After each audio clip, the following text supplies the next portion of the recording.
시체를 만진 자는 이래 동안 부정하리니. 그는 셋째 날과 일곱째 날에 제물로 자신을 기쁘게 할 것이다. 그리하면 종아리와 셋째 날과 일곱째 날에 자신을 정결하게 하지 않으면 그냥 누구든지 죽은 사람의 시체를 만지고 자신을 정결하게 하지 아니하는 자는 여호와의 성막을 더럽힘이라. 그가 이스라엘에서 끊어질 것은 정결하게 하는 물을 그에게 뿌리지 아니하므로 깨끗하게 되지 못하고 그 부정함이 그대로 있음이니라. 장막에서 사람이 죽을 때 법은 이러하니 누구든지 그 장막에 들어가는 자와 그 장막에 있는 자가 이제 또한 하실 것이며 뚜껑을 열어놓고 덮지 아니한 그릇은 모두 부정하니라. 누구든지 들에서 칼에 죽은 자나 시체는 이름을 맞았으면 이제 또한 부정하리니 그 부정한 자를 위하여 죄를 깨끗하게 하려고 불사른 재를 가져다가 흐르는 물과 함께 그릇에 담고 정결한 자가 그리스도를 찾아다가 그 물을 집어 장막과 그 모든 기구와 거기 있는 사람들에게 뿌리고 또 무화과 기름을 잡았습니다.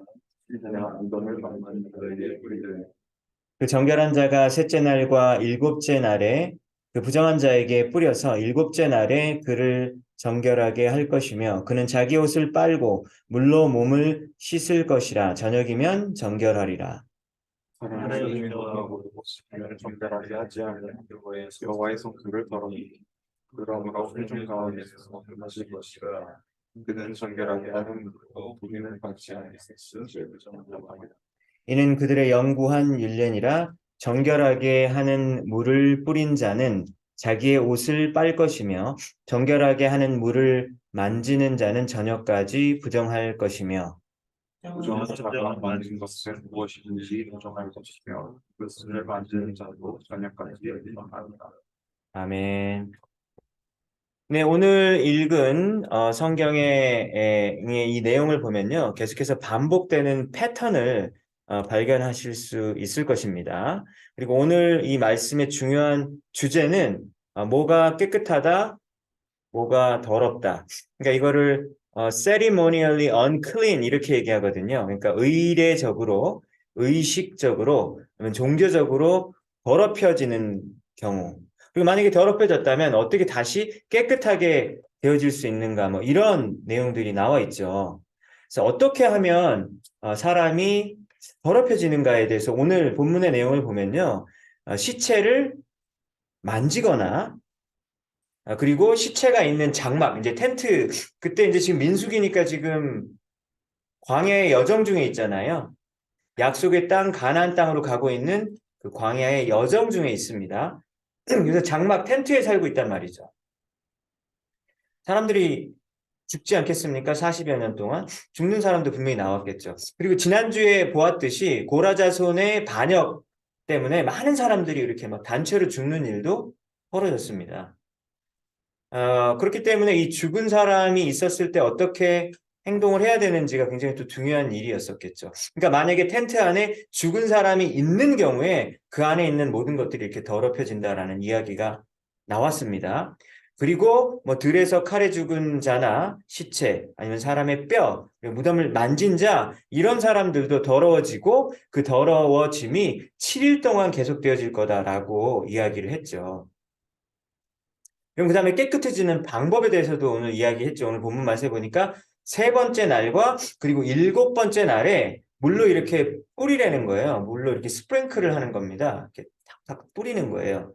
근데 그 뿌리는데 어디 물에다가 뿌린다고 얘기했습니까? 재 물로 하는 거죠. 재 아시죠, 여러분? 재. 나무를 태우고 나서 거기 쌓인 어떤 애쉬, 그 재가 남으면 그 재를 물에다가 섞으라는 거예요. 근데 이 재가 어떻게 생겨나는 재냐면 번제를 드리고 난 다음에 불에 태운 어떤 그 번제의 나오는 그 재를 물에다가 섞어서, 그러니까 이 물이 사실은 잿물로 섞여 있으니까 약간 이렇게 물컹물컹한 어떤 그런 약간 죽과 같은 어떤 그런 물이 되겠죠. 재를 섞으면. 근데 그 물을 이렇게 우슬초라는 그 야생 풀 있거든요. 그 우슬초에다가 이렇게 묻혀가지고 이렇게 착 뿌리라라고 얘기합니다. 어디다가 뿌리는 것입니까? 그 더럽혀진 장막과 텐트와 그리고 더럽혀진 그 기구들과 그리고 더럽혀진 그 사람들, 예를 들면 시체를 만진 사람들, 이런 사람들이 부정하니까 이 사람들 위에다가 뿌리라고 하는 것이죠. 두 번에 걸쳐서 뿌리라고 이야기하고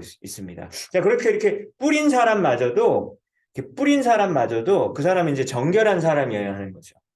자기도 더러우면서 남을 깨끗하게 할 수는 없기 때문에 정결한 사람을 이렇게 뿌린 다음에 그 사람도 어떻게 해야 됩니까? 자기 옷을 막 빨아야 되는 거예요.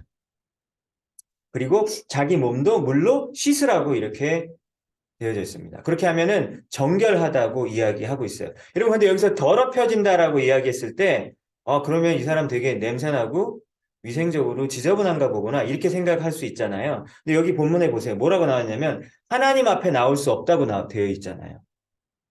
그쵸? 그러니까, 시체를 만져서 지저분해진 사람이 그 지저분함의 의미가 어떤 의미냐면 하나님 앞에 성막 앞에 나오지 못하게 한 것을 보았을 때 하나님 앞에서 더럽혀졌다라는 의미이기 때문에 이것은 단지 위생적으로 이 사람은 아주 그 세균이 많아 뭐 그런 정도의 얘기가 아니라 영적으로 더럽혀진 그런 의미가 있다라는 것을 분명히 이야기하고 있다라고 하는 것이죠. 여러분, 그러면 이 겉으로 이 더럽혀지는 모습이 겉으로 드러나는 어떤 행동에 의해서 되어지잖아요. 뭘 만지거나 뭐 이런 것들. 그것이 어떤 구약적인 개념이라고 했었을 때, 구약 성경의 개념이라고 했었을 때, 이걸 신약적인 의미로 본다고 한다면 영적인 죄로 인하여서 우리가 더럽혀진다라는 의미라고 할 수 있겠죠. 우리가 죄를 짓고 나면 여러분 더러워지지 않습니까?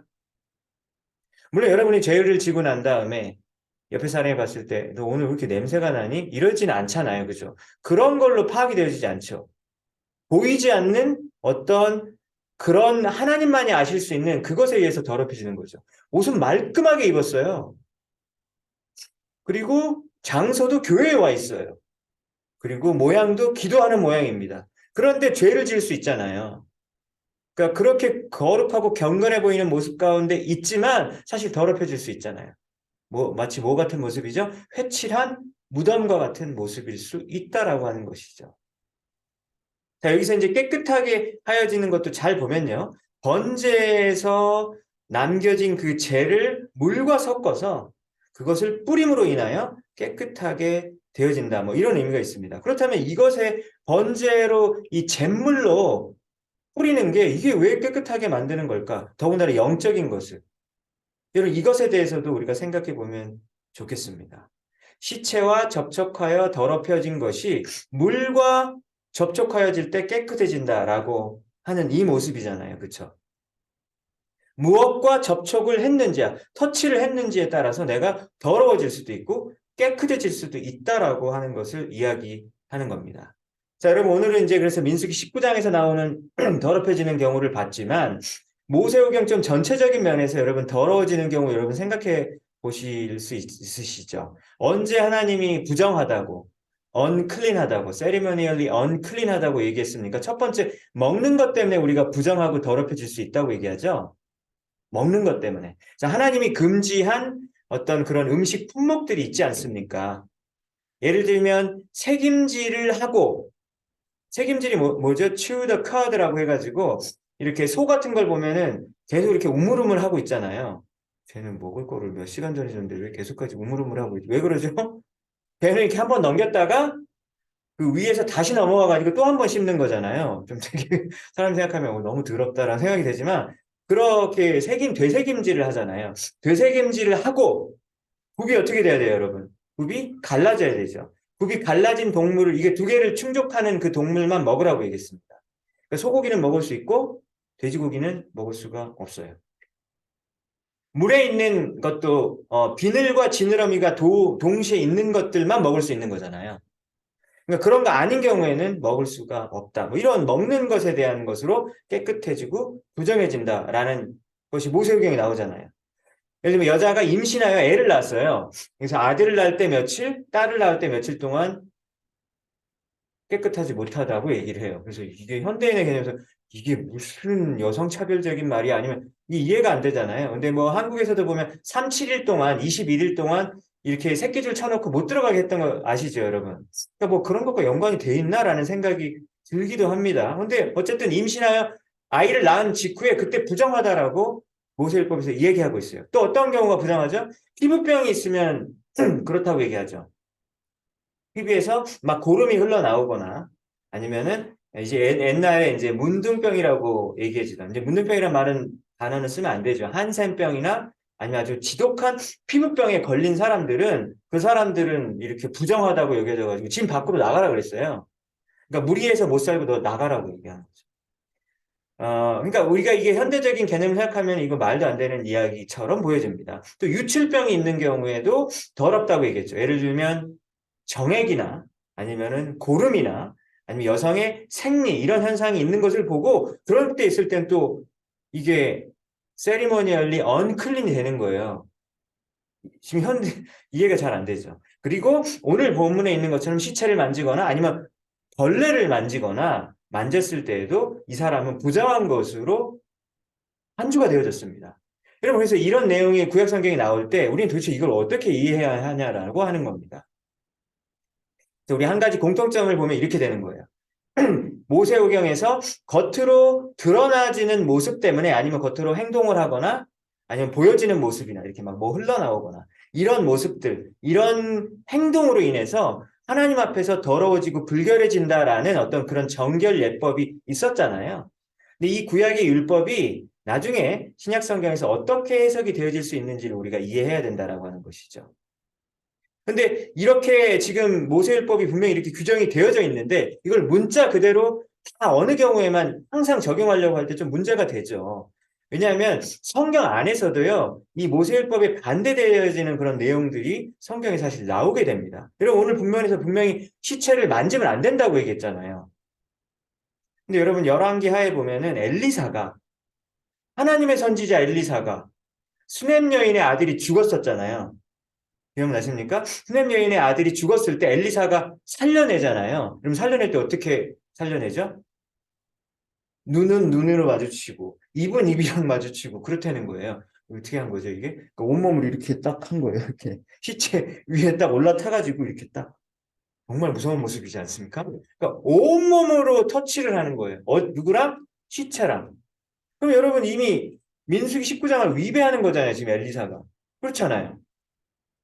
왜 이러냐라고 하는 거예요. 이게 이해가 안 되는 부분이 있을 수 있잖아요. 그런데 그 아이가 그렇게 했었을 때 수넴 여인의 아들이 살아나는 장면을 또한 보게 됩니다.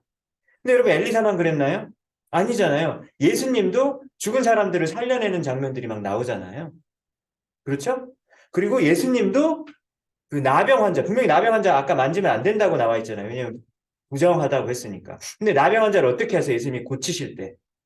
만지세요. 만지면서 고칩니다. 그러니까 굳이 안 만지고 말로만 해도 되는데 굳이 그 나병 환자를 만져가지고 고칩니다. 그러니까 이것이 바로 모세오경에 나오는 것들 깨뜨리는 것처럼 보여지는 행동들이 성경 안에도 등장을 하게 된다라고 하는 것이죠.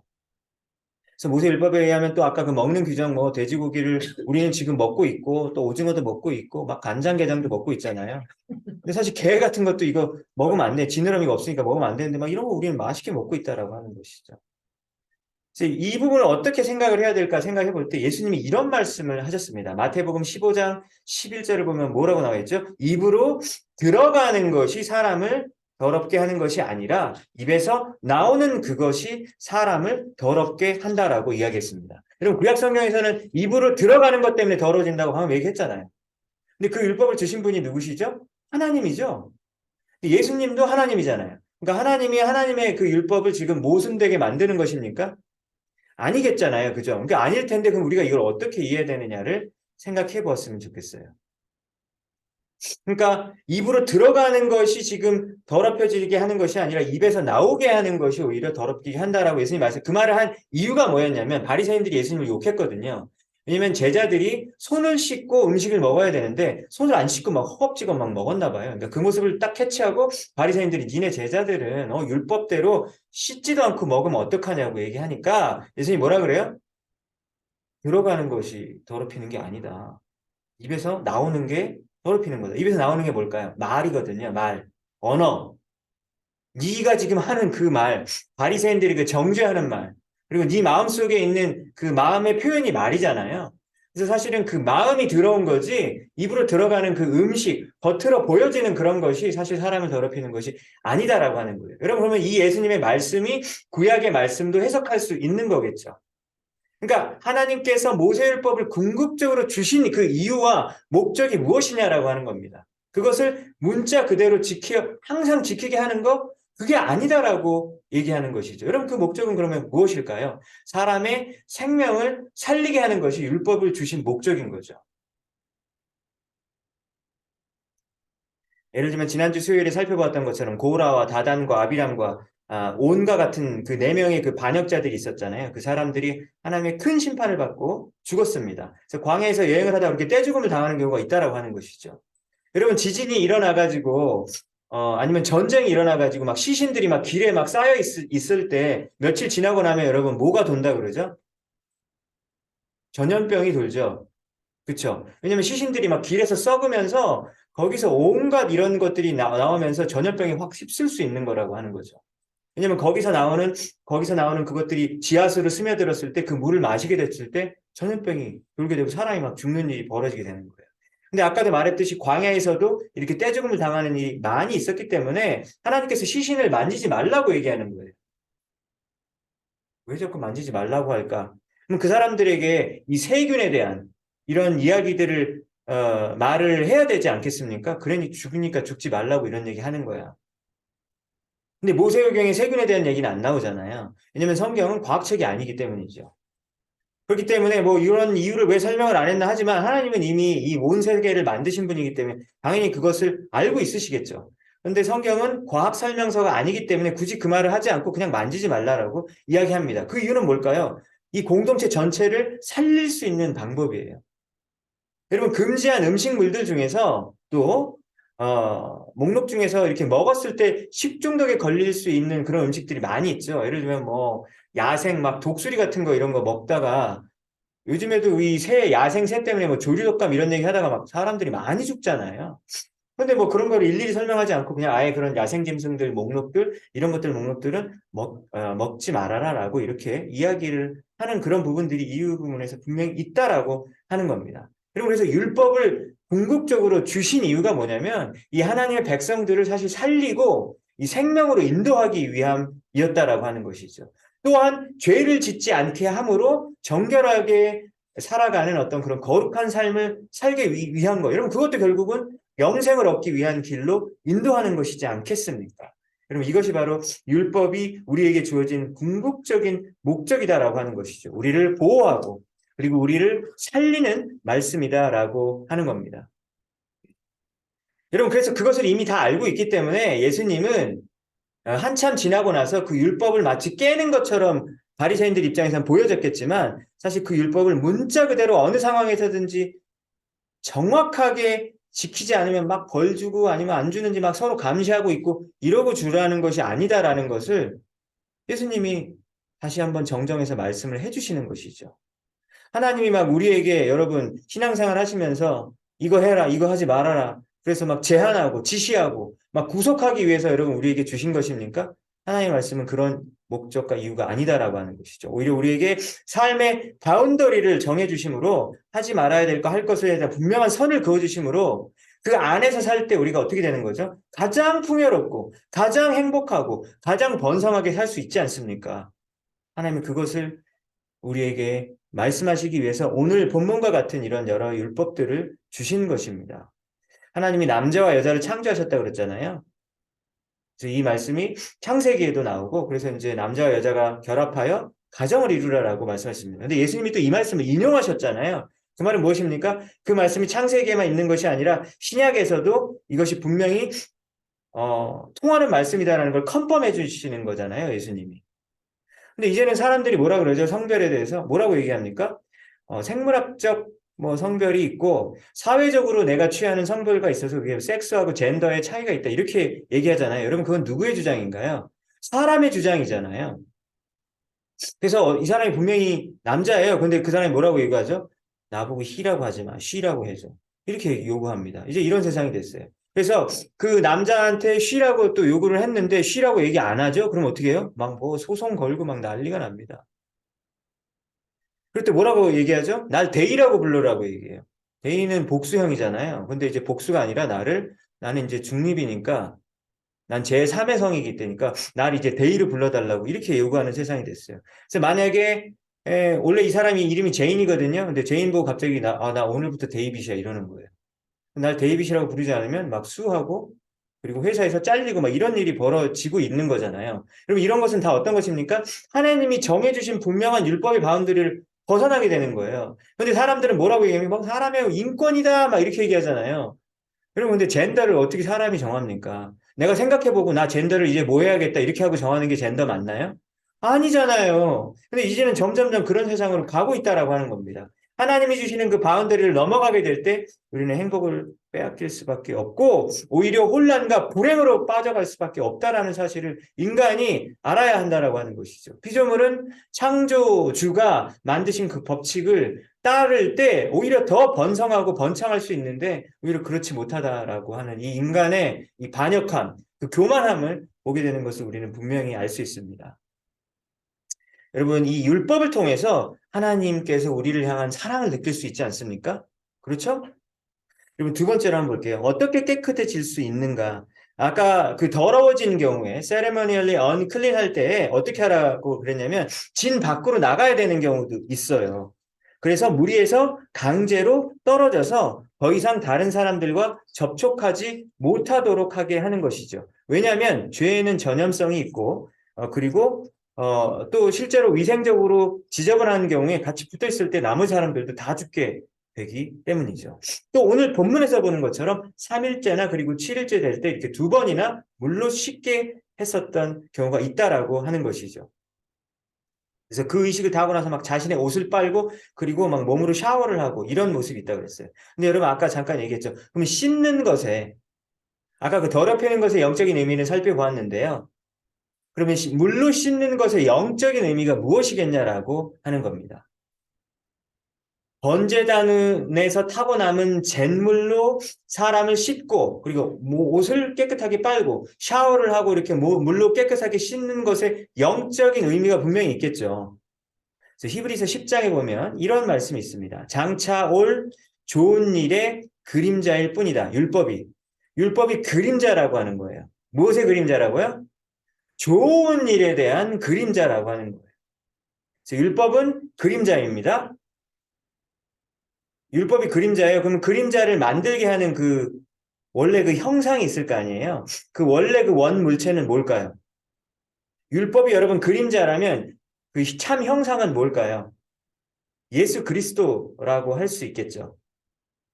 여러분, 이렇게 조명이 비치고 있어요. 조명이 비치고 있는데 이제 뒤에 이제 벽이 있습니다. 제가 이렇게 막 이제 했어요. 이렇게 벽에 이렇게 있다. 뭐죠, 여러분? 예, 초등학교 때는 안 하겠는데. 새, 강아지, 막 이런 거 강아지잖아요. 이거 강아지. 아시죠? 해보셨죠? 그러니까 이런 원리인 거예요. 그러니까 히브리서 10장에서 그림자와 원래 형상을 얘기하잖아요. 그래서 만약에 진짜 이게 손가락이 아니라 이렇게 펄럭펄럭거리는 그림자를 여러분들이 길 가다가 봤어요. 그러면 뭐가 있을 거라고 여러분 기대하세요? 새구나. 라는 것을 우리가 기대하잖아요. 그래서 진짜 실제로 이게 주위를 잘 살펴보면 빛의 방향으로 보면은 그쪽에 새가 있는 것이죠. 근데 율법이 바로 그 그림자와 같다라고 하는 거예요. 근데 우리 그림자만 보면은 여러분 그림자의 세부적인 모습이 있진 않잖아요. 그냥 시꺼먼 거잖아요. 전체 모양만 나와 있지 그것 안에 뭐 막 깃털의 어떤 질감이나 이런 것들이 표현되지는 않잖아요. 뭐 색깔이 다르지가 않잖아요. 그렇기 때문에 이걸 보면은요 희미해가지고 뭔 말인지를 잘 모른다라고 하는 거예요. 그러니까 우리가 구약의 율법을 볼 때 도대체 이런 율법이 왜 있는 거야? 우리가 알 수가 없는 거예요. 왜냐하면 희미하고 그림자와 같기 때문입니다. 그러니까 우리는 이게 왜 이런 거 성경에 있지? 근데 이것이 실제로 이제 시간이 지나고 그리고 하나님께서 온전하게 계시해 주셨을 때 그 원래의 뜻을 우리가 알 수 있는 것이잖아요. 그래서 그 예수님의 그림자라고 하는 것을 우리는 알 수 있습니다. 시체를 만진 사람이 자신의 몸을 깨끗이 물로 씻고 또 더럽혀졌던 그 옷도 깨끗이 빨아서 이렇게 씻어지는데 그것이 일시적으로 정결해지는 거잖아요. 여러분 그렇지 않습니까? 일시적으로 정결해지고 다시 더러워지는 거잖아요. 또 만지면 또 더러워지고 그렇다라고 하는 겁니다. 그래서 이것을 모세율법에서 보여주심으로써 그 더럽혀진 것은 반드시 깨끗해져야 된다라는 것을 또 알려주시고, 그런데 그 안타깝지만 그 깨끗해진 상황이 오래가지는 못한다라고 이야기하는 겁니다. 제사를 계속해서 드리는데 제사를 드리는 것이 오래가지를 못하는 거예요. 오늘 죄져 가지고 막 동물 잡아가지고 제사를 드렸어요. 그러면 이게 며칠 못 가잖아요. 또 지면은 또 잡아 죽여야 돼요. 애꿎은 동물을. 여러분, 그래서 단 한 번에 드려지는 온전한 제사로 인하여 영원히, 그리고 모든 사람의 죄를, 과거, 현재, 미래의 죄까지 온전하게 씻어주는 그 제사가 어떤 제사였습니까? 예수 그리스도께서 십자가에 달리신 그 유월절의 제사였지 않습니까? 여러분, 그래서 그 제사도 그림자인 거죠. 그래서 그림자의 원래 형상이 뭐예요? 예수 그리스도의 십자가인 것이죠. 그것에 대한 어둑어둑한 그 그림자의 모습이 동물 제사였었다라고 하는 겁니다. 오늘 이렇게 막 물로 씻어요. 이 물로 씻는 것도 그림자인 거예요. 그럼 원래 형상은 뭘까요? 물로 씻는 것의 원래 형상은 무엇이었을까? 예수 그리스도의 십자가의 보혈, 예수님의 피, 예수님의 피만이 우리의 죄를 온전하게 용서해 줄 수 있는 것을, 그 전까지는 막 이렇게 피를 보지, 동물의 피를 왜 이렇게 볼까? 이 생각이 드는 거죠. 여러분, 예레미야 2장 22절에 보면 이런 말씀이 있죠. 비누로 몸을 씻어보아라. 잿물로 몸을 닦아보아라. 오늘 잿물로 했잖아요. 잿물로 이렇게. 잿물로 몸을 닦아보아라. 너의 더러운 죄가 내 앞에서, 하나님 앞에서 사라질 것 같으냐? 안 사라진다? 라고 하는 것이죠. 이는 내 말이니 잘 들어라. 이렇게 돼 있어요. 그러니까 예레미야는 구약성경이잖아요. 그러니까 심지어 구약성경에서조차 잿물과 비누 이런 걸로 해봤자 깨끗해질 수가 온전하게, 근본적으로 깨끗해질 수 없다라는 것을 말해주고 있다라고 하는 것이죠. 그래서 우리는 구약 성경에 살다가 계속해서 그 정말로 온전해지 올 것을 계속해서 기대할 수밖에 없는 그런 상황이었다라고 하는 것이죠. 여러분, 그렇다면 이 잿물도 그림자라면은 우리를 정결하게 해줄 수 있는 그 분의 그 물, 예수님의 피, 우리는 그것을 오늘 말씀을 통해서 바라보아야 한다라고 하는 겁니다. 근데 뭐 이거 예수님이 우리의 죄를 깨끗하게 해주신다. 우리는 또 죄를 짓고 또 죄 용서함을 받고, 이런 얘기는 교회에서 너무 많이 들으셔가지고 또 그 얘기구나 이렇게 또 생각이 되실 수 있는데, 문제는 이번 주에도 여러분들이 죄를 많이 지으셨죠. 아니 제가 뭐 정죄하려고 그러는 건 아닌데 안 봐도 혼하지 않을까, 그렇지 않습니까? 심지어 어떤 죄는 짓고 나서도 죄 지은지도 몰라요. 우리가 언제 알죠? 한참 지나고 나서, 아니면 나중에 어떤 사람이 와가지고 눈물을 뚝뚝 흘리면서 사실 그때 네가 한 말 때문에 내가 그때 눈물을 흘렸어요. 그때 때문에 상처받았어? 그러면서 알 때도 있잖아요. 그러니까 내가 어떤 일을 했는지조차도 모르는 경우가 우리가 참 많다라고 하는 거예요. 그래서 우리가 하나님 앞에서, 하나님 안에서 점점 더 성화되는 길로, 그리고 점점 더 거룩해지는 길로 나아가고 있어야 하는데요. 근데 뭐 그렇게 가시고 있으실 것 같아요. 성령님이 그렇게 여러분 삶 가운데 역사하시니까 점점 더 그리스도인 다운 삶으로 변해지실 것 같아요. 우리가 잘 못 느끼겠지만. 그런데 참 안타깝게도 우리는 아직까지 이렇게 죄를 짓는 모습 가운데 있고, 아직 극복하지 못한 죄의 모습이 우리 삶 가운데 분명하게 있다라고 하는 거죠. 근데 그것을 보고 하나님이 오늘 말씀을 통해서 뭐라고 얘기하시죠? 그거를 그대로 내버려 두면 하나님 앞에 설 수 없다라고 하고 있으시잖아요. 정결한 걸 그대로 놔두면 하나님 앞에, 성막 앞에 나올 수가 없다고 하는 거예요. 죄 문제는 반드시 해결하라라고 말씀하시는 겁니다. 제가 이제 지난주 주말에 뉴저지 갔다 왔잖아요. 뉴저지에서 이제 그때 우리 피츠버그 청년부에 있으셨던 분이 4년 전에 뉴저지에 있는 한 학교에 교수가 돼가지고 갔어요. 그러니까 4년 차 교수가 된 거죠. 그래서 오랜만에 이제 약속을 정해서 잠깐 2시간 정도 만났습니다. 만나서 식사를 하면서 이제 또 그분이 뭐 이렇게 교수 일을 시작하면서 뭐 이런 여러 가지 일들을 막 얘기를 해줬어요. 얘기해주면서 이제 이분이 이제 신앙인이니까 이런 얘기를 해요. 자기가 박사 학생에게 한 말들. 제가 전날에 막 전화로 약속을 잡으면서 딱 하는데 뭐 회의 중이었는데 전화를 못 받는다고 얘기하더라고요. 근데 그때 회의 때 머리가 이렇게 열압이 이렇게까지 올라갔었다 그러더라고요. 그래서 왜 그러냐, 그러니까 학생이랑 회의하다가 머리가 이렇게 끝까지 혈압이 올라갔었대요. 왜 그러냐? 그러니까 학생이 자기 말을 너무 이해하지 못해서 너무 막 화가 났대요. 그래서 막 이렇게 막 했나요? 왜냐면 그분이 사실 무서운 분이거든요. 예전에 막 삼성 다녔던 분이라 가지고 엄청 무서워요, 사실은. 우리 후배들도 많이 무서워했던 분이에요. 저랑 동갑이거든요. 근데 그렇게 무서운 분인데 그거를 아마 학생에게 했으니까 이 학생이 진짜 무지하게 당했겠구나. 이게 상상이 되더라고요. 근데 그분이 그렇게 하고 나서 이제 집에 와가지고 마음이 막 찔린대요. 내가 왜 이 말을 우리 박 사장에게 했을까? 예전에 예수님 믿기 전에는 그런 마음도 들지도 않았었대요. 뭐 막 하는 대로 막 하고 못하면 못한다고 막 소리 지르고 막 이랬대요. 근데 막 아무 죄책감이 없었대요. 왜냐면 사람들 다 그러니까. 제 사회생활이 그런 거야. 무서운 모습을 보여줬던 거예요. 근데 이제 예수님을 믿고 나니까 어떻다고요? 그리고 죄 짓고 나서 마음 가운데 찔림이 오는 거죠. 왜냐면 하나님이 어떻게 말을 하죠? 좀 더 부드럽게, 좀 더 나이스하게, 좀 더 인내하면서 그렇게 하라고 그 마음을 주시는 분을 하나님 만나요, 여러분? 왜 동의하지 못하시죠, 여러분? 왜 교수님들 동의하지 못하는 걸까요? 더 계속 그렇게 하실 겁니까? 네. 그런 마음을 계속해서 주시는 거죠, 하나님이. 그러면서 하나님이 어떤 마음 주시냐면 자기 옛날 모습을 보여주셨대요. 왜냐면 피츠버그에서 후닥 생활을 했었을 때 그 교수님이 그렇게 자기를 그렇게 막 꾸중을 했었대요. 그러면서 막 집에서 울기도 하고 그렇게 그랬었는데 그때 모습이 생각이 나더래요. 그때 교수님이 나 때문에 엄청 답답했었겠구나. 내가 참 이해도 잘 못하고 그랬던 사람인데 이제 위치가 바꾸고 나니까 어떻게 돼요? 갑과 을의 위치가 바뀌게 된 거니까 이게 막 또 이러고 있는 거예요, 자기가. 그러면서 이제 하나님이 그렇게 하지 말라는 마음을 주셨다라고 하는 거죠.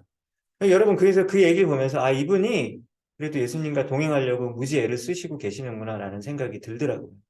여러분, 이것이 바로 예수님과 동행하는 삶이잖아요. 그리고 생각해보니까 제가 그 짧은 그 여행 중에서도 죄를 짓고 있는 모습들이 있었더라고요. 지나가는 사람들 보면서, 이 사람은 왜 저렇게, 옷을 왜 저렇게 입지? 그러면서 제가 판단하고 있고, 저러니까 저러구나. 이런가를 그때도 몰라요. 그러고 있다가 한 시간쯤 운영했을 때, 잠깐만, 내가 그때 그 사람 보고 왜 그런 생각을 했을까? 이 생각이 나중에 떠오르는 거예요. 그럼 제가 오싹합니다. 야, 너 그렇게 머릿속으로 그렇게, 지저분한 생각하면서, 사람 외모 보고 막 판단하면서, 어떻게 그렇게 막 앞에 와서 설교하고 막 이런 얘기를 할 수 있느냐라는 마음이 드는 거예요.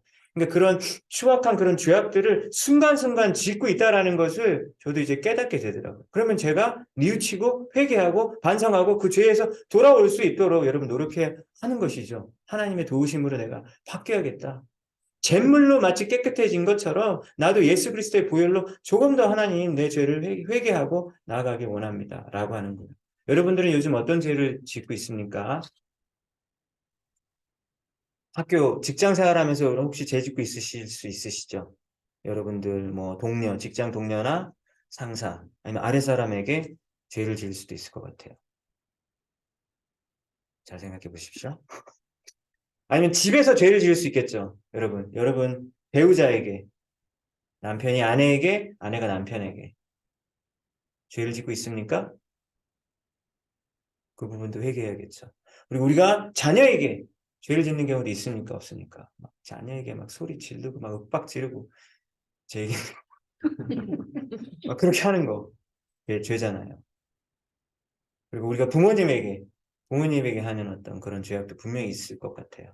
그리고 옆에 우리 교회 사람들에게 하는 죄도 있어요, 없어요? 있죠. 그리고 우리 교회 사람들에게 막말을 막 할 때도 있고, 판단할 때도 있고, 이런 것들 전부 다 하나님께서 다 유심히 지켜보고 계시는 것이죠. 여러분, 그래서 그 모든 것을 예수님의 그 십자가 앞에 나와서 무릎을 꿇고 하나님 앞에 나와서 눈물을 흘리고 회개할 때 예수 그리스도의 용서함을 경험하게 되고 또 우리가 화평을 우리가 경험하게 되고 그로 인하여서 우리의 삶이 점점 더 주님께서 원하시는 삶의 방향으로 바뀌어질 줄로 믿습니다.